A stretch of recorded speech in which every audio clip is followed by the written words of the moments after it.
Welcome back guys. Happy Holi सभी को। मैं उम्मीद करता हूँ आप सब बहुत खुशहाल अपनी फैमिली के साथ होली मना रहे होंगे। होली भाई लोगों धमाके के साथ शुरू होती है, तो आज हम ऐसी एक धमाकेदार स्टोरी की बात करेंगे। एक धमाकेदार फाइट को इमेजिन करेंगे। लॉर्ड ऑफ द मिस्ट्रीज की दुनिया में हमने देखा है बहुत एपिक एपिक फाइट्स, लेकिन आज हम ऐसी फाइट्स की इमेजिनेशन करेंगे जो कभी नहीं हुआ। एक ऐसी फाइट जो पूरे यूनिवर्स को हिला के रख देगी। आज हम ऐसे दो कैरेक्टर्स को आमने सामने खड़ा करेंगे जो रियल लाइफ में बहुत अच्छे फ्रेंड्स, जो एक ही दुनिया से आए हैं, जिन्होंने हमेशा एक दूसरे की हेल्प करी, एक दूसरे को प्रोटेक्ट। लेकिन ज़रा सोचिए, अगर किसी वजह से नियति पलट जाए या किसी वजह से टाइमलाइन उल्टी पड़ जाए और हमारी गॉडेस ऑफ नाइट और लॉर्ड ऑफ द मिस्ट्रीज एक दूसरे के दुश्मन बन जाएं, इस महासंग्राम का विनर कौन होगा? एक तरफ एवरनाइट गॉडेस अमानेसिस, दूसरी तरफ द फूल यानी हमारा क्लाइंट मोरेटी। आज हम इन दोनों की ताकतों को कंपेरिजन करेंगे। सबसे पहले हम बात करेंगे एवरनाइट गॉडेस अमानेसिस। कोई नॉर्मल गॉडेस नहीं है, वह हजारों साल से इस दुनिया पर राज कर रही है। उसके पास डार्कनेस पाथवे की पूरी अथॉरिटी है, साथ ही उसके पास डेथ पाथवे और ट्विलाइट जॉइंट पाथवे की भी यूनिकनेस है। वो कंसीलमेंट की देवी है, यानी हमेशा के लिए आपको छुपा सकती है, किसी दुनिया में धकेल सकती है, आपको कंसील कर सकती है। आप अमानेसिस पे हमला करेंगे तो वो आपको हमेशा के लिए दुनिया से मिटा देंगी। उनके पास ट्वाइलाइट की पावर है, जो किसी भी चीज़ को सड़ा सकती है, आपकी बॉडी को, चाहे आपका कोई आर्मर हो, किसी को भी पूरी तरह रोटन कर सकती है। वो आपको हमेशा के लिए एक ऐसे सपने में खींच सकती है जिससे आपका जागना नामुमकिन होगा। अमानेसिस की सबसे बड़ी ताकत कोई उसका जादू या उसकी पावर्स नहीं है, बल्कि उसका दिमाग है। वो हजारों सालों की प्लानिंग करती है और खामोशी से दूसरे दुश्मनों को चकमा दे देती है। अब बात करते हैं हमारे हीरो क्लाइंट मोरेटी की, यानी the fool. Praise the fool guys, मैं आपको एक चीज़ और बताना चाहूँगा। हमारा दूसरा चैनल द फूल प्लानेट हमने अभी अभी ओपन करा है, तो प्लीज़ आप उसको जाकर सब्सक्राइब करना। मैं उसकी लिंक डिस्क्रिप्शन में लगा दूँगा। अब बात करते हैं हमारे क्लाइंट मोरेटी यानी मिस्टर फूल की। क्लाइंट अब कोई नॉर्मल सीक्वेंस जीरो गॉड नहीं है, अब वो सीक्वेंस जीरो से भी ऊपर एक पिलर बन चुका है। ऐसे पिलर जो सीक्वेंस जीरो से भी ऊपर आते हैं।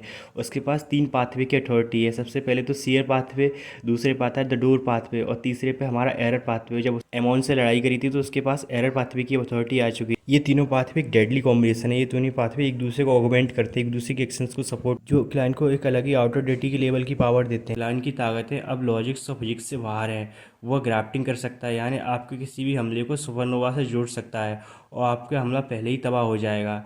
वह इतिहासों के पन्नों से कोई भी पुराना देवी देवता या कोई भी वेपन या कोई भी करेक्टर को समन कर सकता है। वह फूलिंग का इस्तेमाल करके समय और हकीकत को धोखा दे सकता है। वह एरर पाथवे की वजह से आपकी उम्र, आपका विचार, आपका सपना, आपकी किस्मत किसी को भी चुरा सकता है। जैसे हमारा अमोन था, उसके अमोन की एरर पाथवे की अथॉरिटी भी हमारे क्लाइंट के पास है। और डोर पाथवे उसे ब्रह्मांड में कहीं भी जाने की, किसी भी सील को तोड़ने की ताकत देता है। इमेजिन कीजिए एस्ट्रबल में इन दोनों की फाइट होती है, अमानेसिस यानी एवरनाइट गॉडेस और क्लेन मोरेटी द फूल की। अमानेसिस सबसे पहले क्लाइंट को कंसील करने की कोशिश करेगी, वह उसे एग्जिस्टेंस से मिटाने की कोशिश करेगी, लेकिन क्लाइंट डोर पाथवे का इस्तेमाल करके उस कंसीलमेंट से बाहर आ जाएगा। अमानेसिस फिर ट्यूबलाइट की पावर का इस्तेमाल करेगी, जिससे क्लाइंट सड़ जाए या फिर उसकी बॉडी रोटन हो जाए, लेकिन क्लाइंट फूलिंग का इस्तेमाल करेगा, जिससे उसे विश्वास दिलाएगा कि वह जो भी स्वाड या कुछ भी वेपन यूज़ कर रही है वो वाल किसी और को लगाए, क्लाइंट को लगाई नहीं है।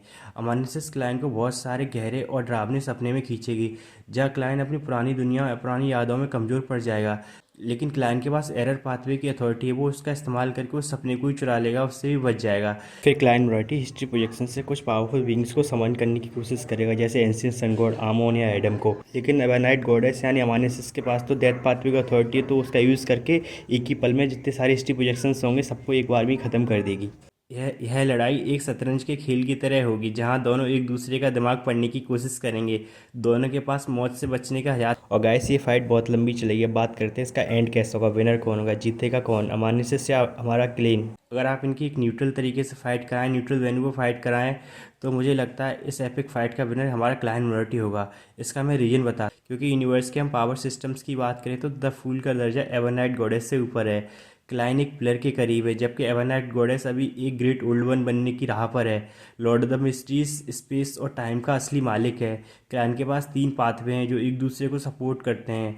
वो अमानेसिस की डार्कनेस की अथॉरिटी को बेवकूफ़ बना सकता है, वो अमानेसिस की डेथ पाथवे की अथॉरिटी को चुरा सकता है। बट लेकिन यहाँ एक बहुत बड़ा ट्विस्ट है। अमानेसिस कोई बेवकूफ़ फाइटर नहीं है, वह अमानसिस अच्छी तरीके से जानती है किसी प्लेयर से लड़ना एक सीधे तरीके से खुद को सुसाइड करवाने जैसा है। अगर कभी भी ऐसी नौबत आई तो अमानसिस कभी लड़ेगी ही नहीं। वो कोई ऐसी चाल चलेगी जिससे लड़ाई शुरू होने से पहले ही ख़त्म हो जाए। वो क्लाइंट की इंसानियत का इस्तेमाल करेगी। वो किसी ऐसे पर्सन को किडनैप कर लेगी जिससे क्लाइंट बहुत प्यार करता हो, जिससे क्लाइंट का दिल पिघल जाए और क्लाइंट इमोशनली वीक हो जाए, क्योंकि क्लाइंट हमारा बहुत अच्छे दिल का इंसान है। वो कभी ऐसा नहीं चाहेगा जिससे उसका कोई क्लोज वन उसकी वजह से हर्ट हो या हार्म हो। लेकिन अमानिसिस को जीत के आगे कुछ नहीं दिखता, चाहे कोई भी चाहे उसके पिता के समान एंशिएंट सन गॉड क्यों ना हो। वो जीतने के लिए किसी भी हद तक जा सकती है। जब एंशिएंट सन गॉड की डेथ हुई तो अमानिसिस भी एंशिएंट सन गॉड की मौत के प्लान का हिस्सा थी। उसने पावर अथॉरिटी फ्रीडम के लिए अपने पिता की मौत की प्लानिंग का हिस्सा तक बन गई थी। खैर एंशिएंट सन गॉड उसका रियल बाप नहीं था, बट फिर भी उसने उसे अमानिसिस को एक बेटी की तरह रखा था, उसे बेटी की तरह प्यार करता था। लेकिन अमानिसिस को बाप से ज़्यादा एक फ्रीडम, पावर और अथॉरिटी की ज़रूरत थी। सोचो जो इंसान अपने बाप की मौत की प्लानिंग में इन्वॉल्व हो सकता है वो कितना ही डार्क होगा। गॉडेस ऑफ डार्कनेस है, उसने ऐसे ही सर्वाइवल करा है और जीतने के लिए कोई भी कीमत चुका सकती है। तो ताकतों के मामले में द फूल जीतेगा, लेकिन चालाकी और षड्यंत्र के मामले में हम बात करें तो अमान से थोड़ा एक कदम क्लेन से आगे रहेगी, क्योंकि क्लेन हमारा थोड़ा सीधा इंसान है, क्योंकि क्लेन हमारा एक सच्चे दिल वाला इंसान है। वो अपने किसी लव्ड वंस को ऐसे नहीं मरने देगा। तो फिर इसी कमजोरी का फ़ायदा उठाकर अमानी से क्लेन को कंसील कर सकती है, और फिर का कंसीलमेंट इतना ज़्यादा पावरफुल है। उसने मिस्टर डोर को कई सालों तक कंसील करके रखा था, तो सोचो फिर यहीं पे क्लेन कंसील हो जाएगा। और लेकिन एक्चुअली गाइस इस फाइट से ज़्यादा मैं इन दोनों को एक कपल होती हुई देखना चाहता हूँ कि ये दोनों साथ में बहुत प्यारे लगते हैं। वो एक ही कंट्री से आए, एक ही लैंग्वेज बोलते हैं, ट्रांस माइग्रेटर्स हैं। तो मुझे लगता है कि बुक 3 में इन दोनों का लव एंगल भी हमें देखने को मिलेगा। और बाकी ये थी हमारी अमानिसिस वर्सेस द फूल की स्टोरी। आपको कैसी लगी और आप अपने अकॉर्डिंग बताइए इसमें एंड विनर कौन होगा, और मुझे कमेंट करके बताइए नेक्स्ट वीडियो आपको किस पे चाहिए। और बाकी हैप्पी होली गाइस, आप अपनी फैमिली का ध्यान रखिए, अपनी फैमिली के साथ रंगों का त्यौहार बनाइए। Love you so much and keep subscribing, keep supporting my channel. Love you guys.